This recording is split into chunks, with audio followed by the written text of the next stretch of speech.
everyone, I am Fraylin Albanday. And I am Mary Jane Manalo. Now we will present you one of the Sustainable Development Goals. In September 2015, the United Nations member states has adopted the agenda that contained the outcome document, Transforming Our World, the 2030 Agenda for Sustainable Development, from the 2015 by all 193 United Nations member states. It was preceded by Agenda 21 and Millennium Development Goals. It composed of 17 goals, 169 targets, and 230 indicators.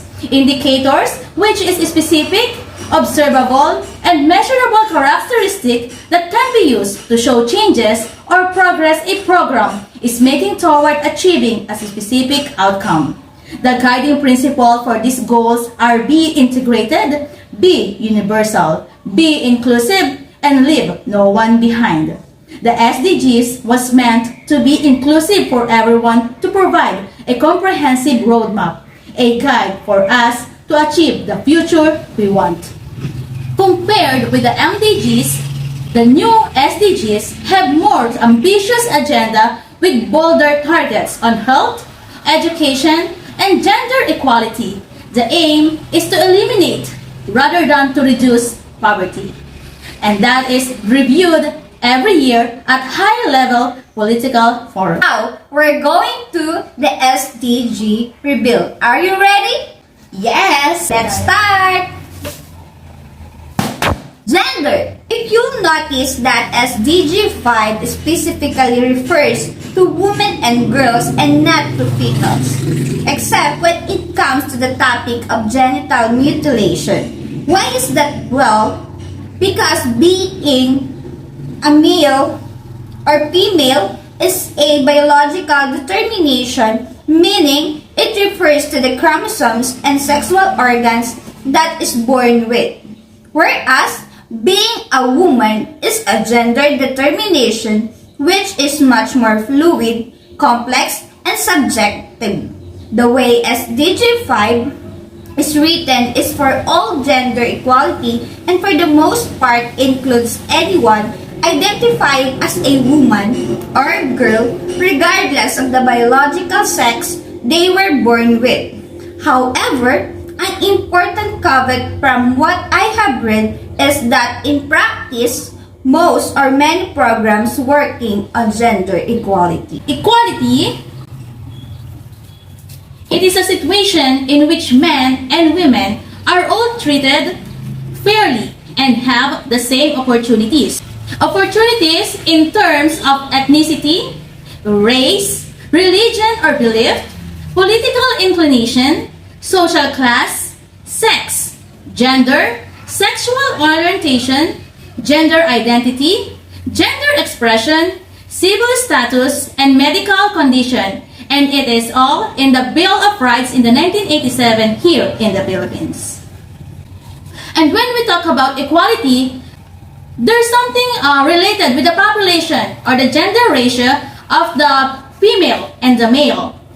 According to the statistic time gender ratio of the United Nations, the world population prospect of 2019, 65.51 million more males than females. We will discuss today the gender equality. So what is the main goal of the SDG5? Achieve gender equality and empower all women and girls. So why gender equality matters across the SDGs? As you can see, it's the central to the SDGs, and if it is not achieved, the implementation of the goals will be compromised. And we have the target rebuild. Are you ready? Yes! Okay, let's go to what? In SDG5, this include the what and how. When we say what, ano, or the content of the SDG5. The first target is triangle. Let's see. Target 5.1. End discrimination against women and girls. So, in Target 5.1, end all forms of discrimination against all women and girls everywhere. So, its indicator said that whether or not legal frameworks are in place to promote, enforce, and monitor equality and non-discrimination on the basis of sex. So the four major dimensions is the public life, which includes the ability to both hold public office and have equal rights as a citizen. Second, violence against women, which looks at if there are laws that punish violent acts against women if they are enforced. Third, employment and economic benefit such as the ability to be hired, receive equal pay, and parental leave. And finally, marriage and family such a minimum age for marriage and that generally women do have the same rights as men in relationships. So, in Indicator 5.1, currently under development will monitor progress on the following four areas of law. First is the overarching legal frameworks including constitution and public life. Second is the violence against women na nakikita at nararanasan natin dito sa Pilipinas. Employment and economic benefits. And lastly is the marriage and the family. The indicator will monitor not only the removal of discriminatory laws but also the putting in place of legal frameworks that promote, enforce, and monitor gender equality, including policies and plans, enforcement, and monitoring mechanisms, and allocation of financial resources. Next is the rectangle. Target 5.2. End all violence against and exploitation of women and girls. Target 5.2. Eliminate all forms of violence against all women and girls in the public and private spheres, including trafficking and sexual and other types of exploitation. So this target focuses on eliminating physical, sexual, or psychological violence against women. When we say physical violence, consists of acts aimed at physically hurting a victim. So it is common sense. Sexual violence is defined as any sort of harmful or unwanted sexual behavior. Psychological violence consists of any act that includes fear or emotional distress. So what is that? Psychological violence is rampant also in our society. So any act of pagpapahiya, it is an example of psychological violence. So kailangan talaga na we are aware of that. So, kailangan be careful of what we said or what we say or what we judge to the other people because we don't know that we hurting them. And Indicator 5.21 are proportion of ever partnered women and girls aged 15 years and older subjected to physical, sexual, or psychological violence by a current or former intimate partner in previous 12 months by form of violence and by age.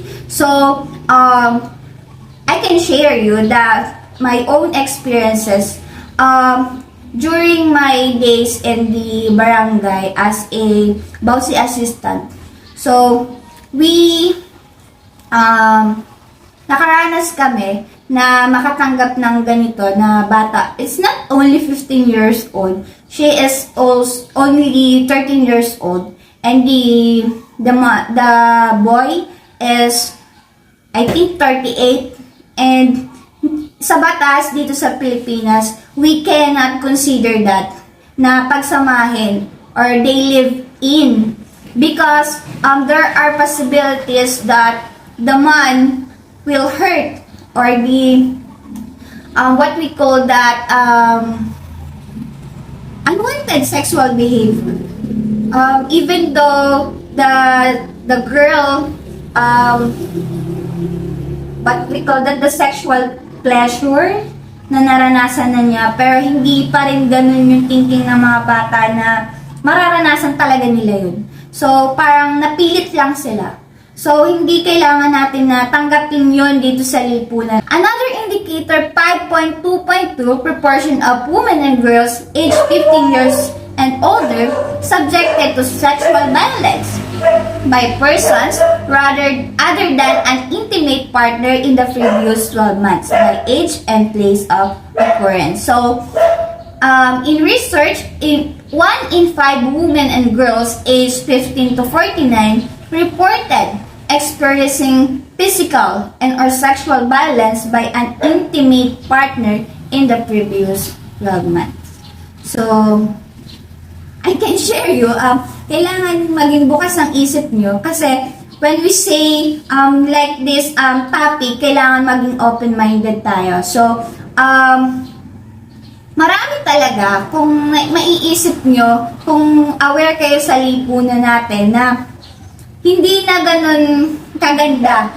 Hindi na ganun kaganda yung kumbaga status ng mga kababaihan na iniingatan. So, kung makikita nyo, maraming mga kababaihan talaga yung nare-rape, tapos meron pa silang sexual trafficking, yung meron pa rin mga cybercrime, at nakakalungkot na patuloy pa din yun kahit na meron tayong mga batas, meron tayong bawsi, meron tayong ibang mga programa para sa mga kababaihan, pero hindi ganun na bibigyan ng pansin yung may mga kababaihan na nagtitiis sa kanilang mga pinagdadaanan. So, women and girls of all ages are vulnerable to violence. In this research, 1 in 5 women and girls aged 15 to 49 reported experiencing physical and or sexual violence by an intimate partner within a 12-month period, like what I said, and women, 47%, and men, 6% homicide victims worldwide intentionally killed by an intimate partner or family member. So, aware kayo dun sa mga kumakalat dun sa famous ngayon na popular na sineshare dun sa Facebook na sinaktan, pinatay yung kanyang asawa. Yun na lang kaya kong example dun, So, para mas maintindihan nyo, nararanasan yan natin. So, 49 countries have no laws specifically protecting women from domestic violence. Saan natin to nararanasan? Saan natin to nalalaman? Di ba yung ating mga domestic worker, Pilipino yun. Pero dun pag pumunta sa bansa nila, hindi naiingatan. At dun, di ba yung mga nararanasan sila, napapatay. Yung dumadating na lang dito, patay na. At yun ay nakakalungkot. One of that country is Saudi? Kuwait, yan. One of that example na kung napanood nyo sa Tadhana ba yun? Oo. Yun, di ba? Nilagay siya dun sa freezer. Tapos, 1 year na. Tapos, yung nalaman lang ng pamilya, pinatay na. Nakakalungkot. So, 37 countries exempt rape perpetrators from prosecution if they are married or subsequently marry the victim. So, yan. Spotlight on intimate partner violence. So, intimate partner violence against women and girls is widespread across the globe. Like what I said, nandyan pa din. In the most extreme cases, it can lead to death. Social norms and widespread impunity for perpetrators are key challenges fueling this type of violence. And the target 5.3, let us see. Okay, the 5.3. Eliminate forced marriage and genital mutilation. Eliminate all harmful practices such as child, early, and forced marriage and female genital mutilation.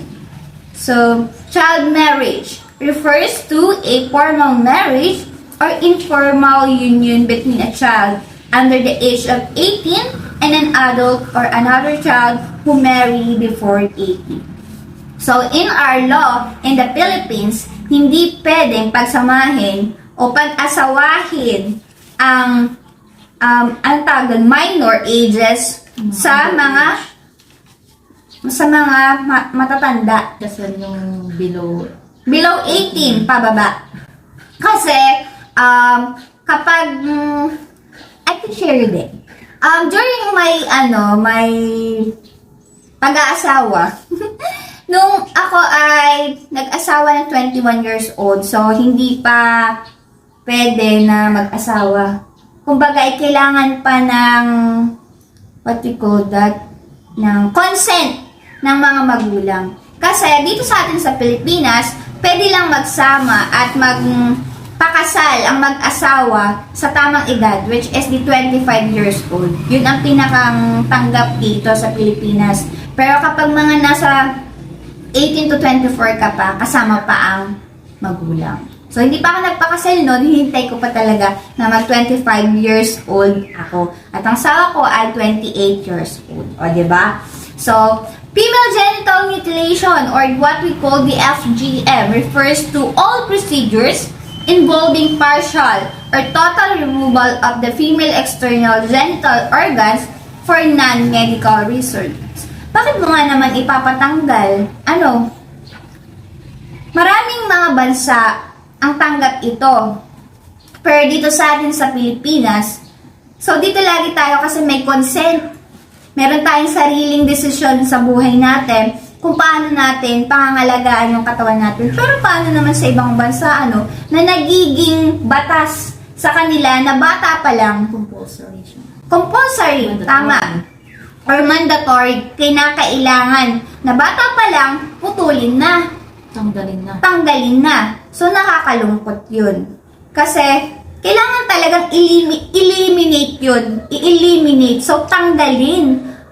Kumbagay, wakasan ang mga ganong uri ng mga pangyayari sa buong mundo. So, one of the indicator of the 5.3 is the proportion of women aged 20 to 24 years who were married or in a union before age 15 and before age 18. Next is the proportion of girls and women aged 15 to 49 years who have undergone female genital mutilation or cutting by age.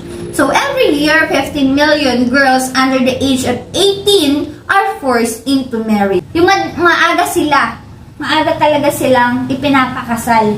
Dahil sa meron nang nangyari, di ba ganun yun sa atin sa Pilipinas? Di ba kapag yung mga magulang, dapat, ano nangyari sa inyo? Di ba mga ganun? Pag nalamang buntis, ipapakasal agad. Pero hindi naiisip, ano ba yung kakahinat na ng mga anak? So, naranasan ko din sa Bausides na merong case doon na yung anak niya, ayaw niya talagang ipakasal. Kasi ang anak niya ay nag-aaral pa ng second year, high school ha, pero hindi niya talaga pinakasal.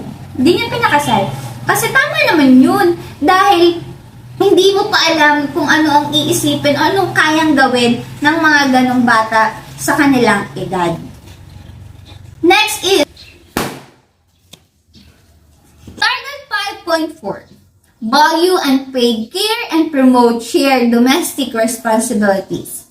So, recognize and value unpaid care and domestic work through the provision of public services, infrastructure, and social protection policies, and the promotion of shared responsibility within the household and the family as a national appropriate. So, women do 2.6 times the unpaid care and domestic work that women do. And one of the indicator is the proportion of time spent on unpaid domestic and care work by sex, age, and location. So, one of this example is mga nararanasan naming mga nanay. Yung nanay na kami. kumbaga nasa bahay lang kami yung nagbabudget, kami nag-aalaga ng mga anak, kami yung mga, kumbaga ay napapagod ng mga walang bayad. Ito yung mga katwiran ng mga lola na kung nangatulungan na lang daw sila, sabi ng lola ko, kung nangatulungan na lang daw siya sa pag-aalaga ng mga anak ko dahil pumapasok ako, kumita na daw siya. Diba? Tama nga naman. So, yun din. So, tayo bilang mga kababaihan, so marami tayong mga trabaho o ginagawa na walang ganong yung hindi natutumbasan ng mga salapi, So, ito rin yung sinasabi ng mga lalaki na sila lang yung bumubuhay sa atin. Pero paano naman kung gusto din natin na magtrabaho at kumita para sa ating pamilya? So, may mga mag-asawa na hindi pinapayagan na magtrabaho ang kanilang mga partner. So, with that, mali yun. Kasi, kailangan din ng mga kababaihan na makapagtrabaho. Dahil, syempre, yung mga ibang mga magulang or ibang mga kababaihan, may mga pinag-aralan din. So, they are professionals. So, paano nila paano nila ma-express yung sarili nila as a professional kung hindi papayagan ng mga asawa? So, this target, kailangan pantay.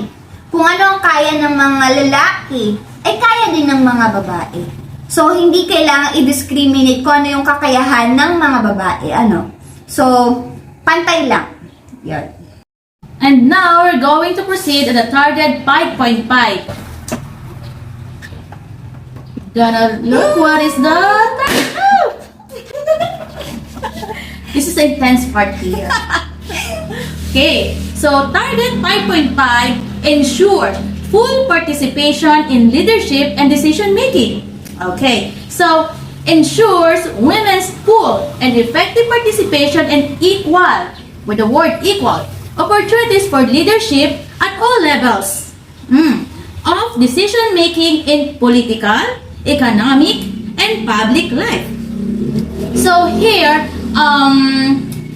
these targets looks at the proposition of the women in leadership positions, but in government and in workforce, with a goal of them having the equal opportunity and being equally represented. So in indicator 5.5.1, proportion of seats held by women in national parliaments was 25.6%. See? And the local governments was 36.3%. So there is a possibility that the man was what they call that, on the highest proportion regarding with the political, economic, and public life. So in indicator 5.5.2, proportion of women in managerial positions was 28.2% only, and while on the global labor force was 39%. So you can see the most dominant was the male. These targets looks at the propositions of women in leadership position. So it is important that every part of the population is equally represented. Having both men and women involved in decision making broadens the perspective, increases creativity and innovations, diversifies the pool of talents and competencies, reduces conflicts, and improves the process of decision making. According to the United Nations Women Division, 26 women were serving at heads of states and government in 24 countries as of September 1, 2021. So here we have some examples of the prime ministers. 4 prime ministers from New Zealand, from Iceland, from Namibia, and from Bangladesh, wherein we can see that there are women who are prime ministers in those countries. So we are very proud that our very own Vice President of the Philippines, Sara Duterte, was a female who is on the government. Okay, And also, the Vice President of the United States was also a girl. And the President of the Nepal was a girl also. So, see, girl could also be a president in each country. Next, we're going to reveal the target 5.6.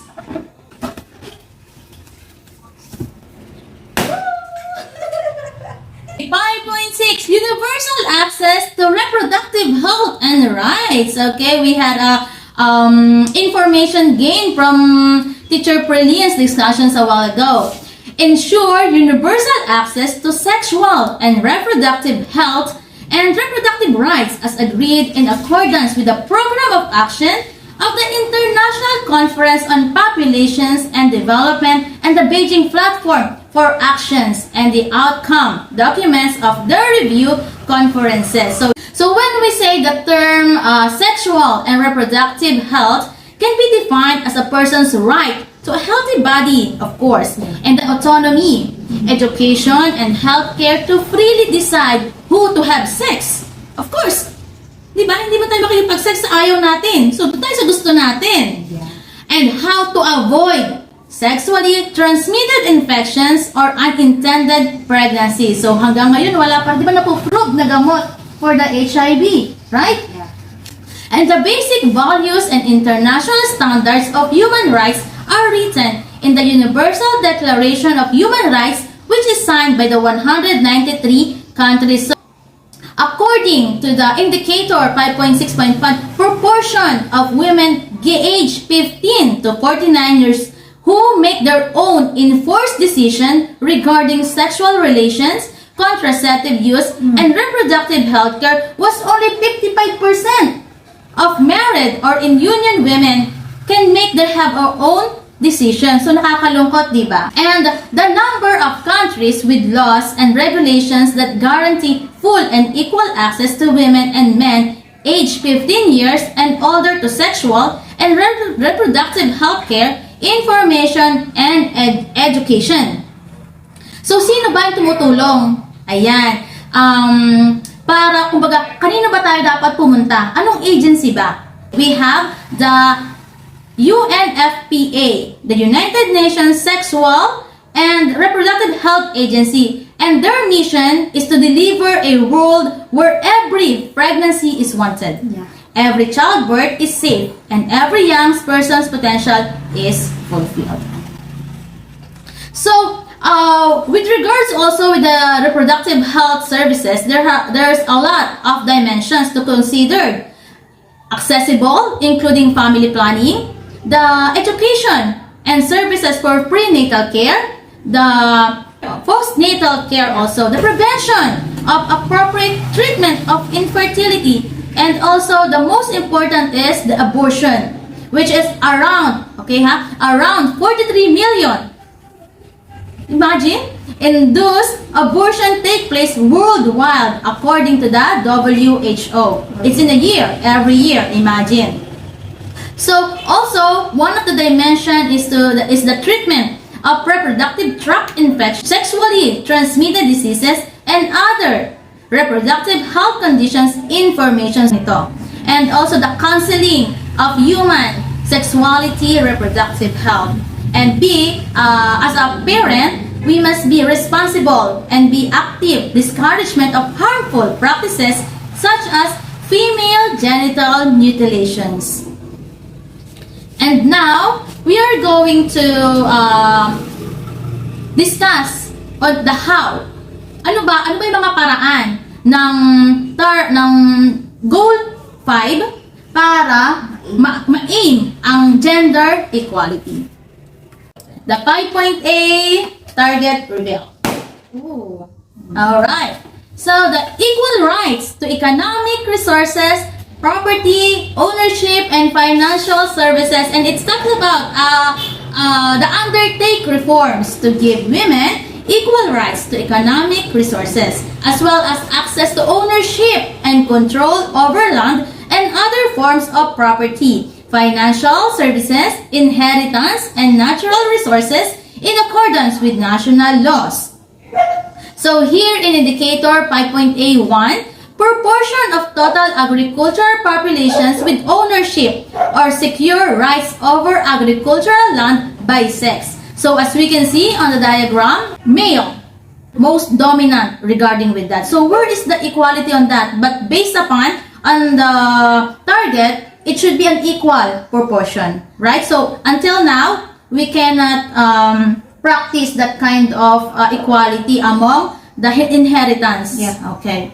So another indicator, the share of women among owners of right bearers of agricultural land by type of tenure. So on the diagram, according to the stats from the research we have done, dominant lagi ang lalaki. So sila lang talagang mas may karapatan with regards with the land, with the agriculture. So there's a lot. But now there's a law na pinapatupad para yun mabalance. Okay, most especially those married partners and couples. It is equal. Yes. And the indicator 5.82, proportion of countries where the legal framework guarantees women's equal rights to land ownerships and control. Yan. So, meron tayo mga 6 proxies. The mandatory joint registrations, the spousal consent prior to land transactions, equal rights of sons and daughters to inherit. Okay?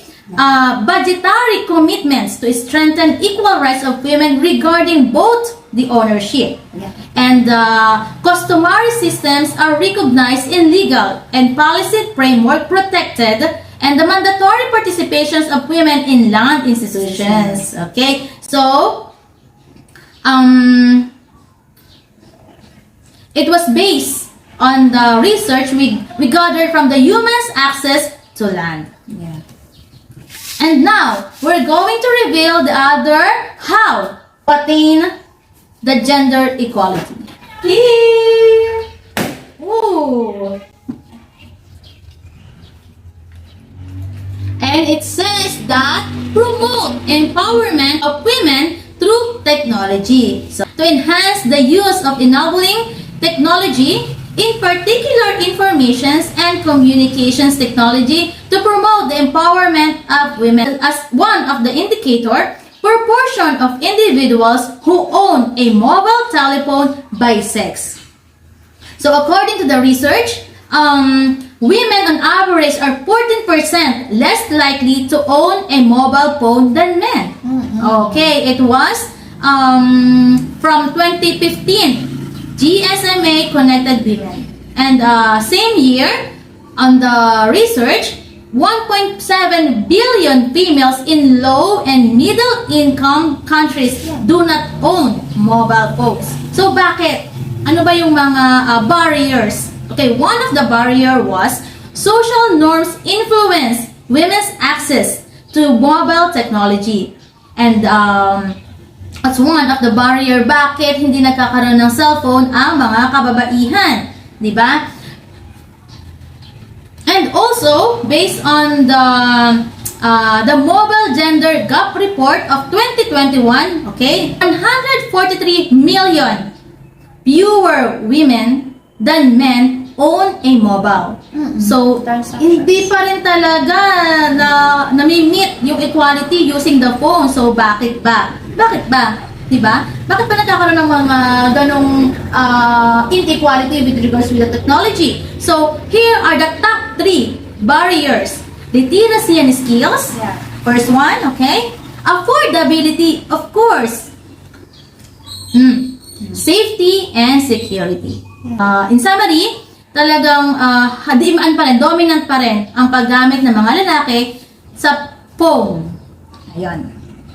And lastly, the letter C in our targets how.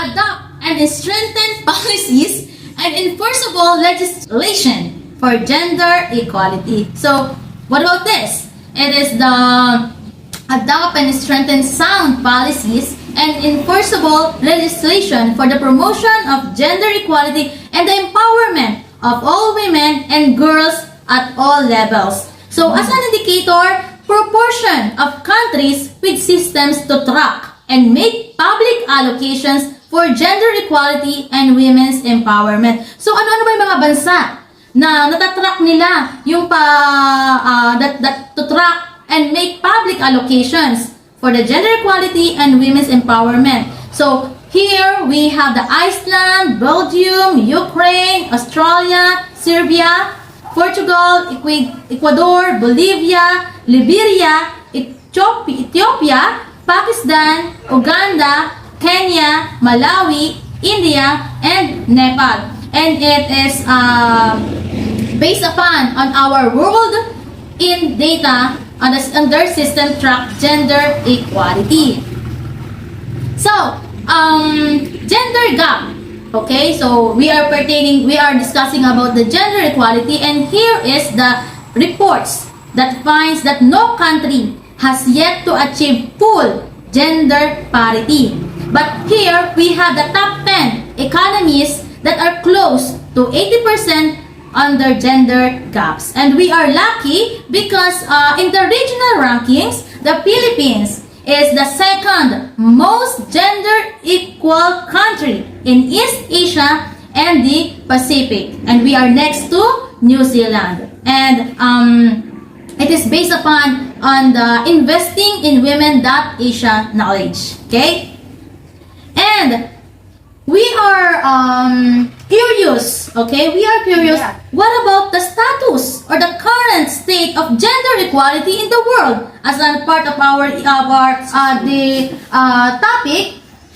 the global resource and the time to parity of the status mainly of the gender equality all over the world.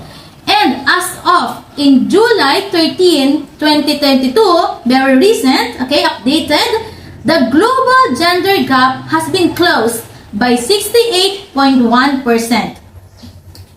At the current rate of progress, it will take 132 years to reach full parity. So, matagal-tagal pang panahon na pagsasamahan para mag-gain lahat, maging equal talaga ang gender natin. Yes. So, imagine, we're just on the 68.1%. Okay? And here, in this link, you could find the status of our of the Sustainable Development Goals here in the Philippines. It is you can search it on psa.gov.ph.sdg. And according to the World Economic Forum's Global Gender Report 2021, the Philippines remained the top performing country in Asia, certified closing 78.4% of its overall gender gap.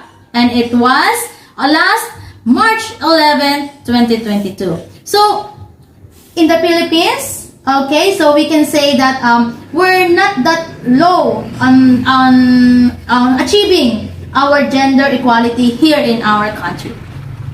And now, we are celebrating the 2023 National Women Month.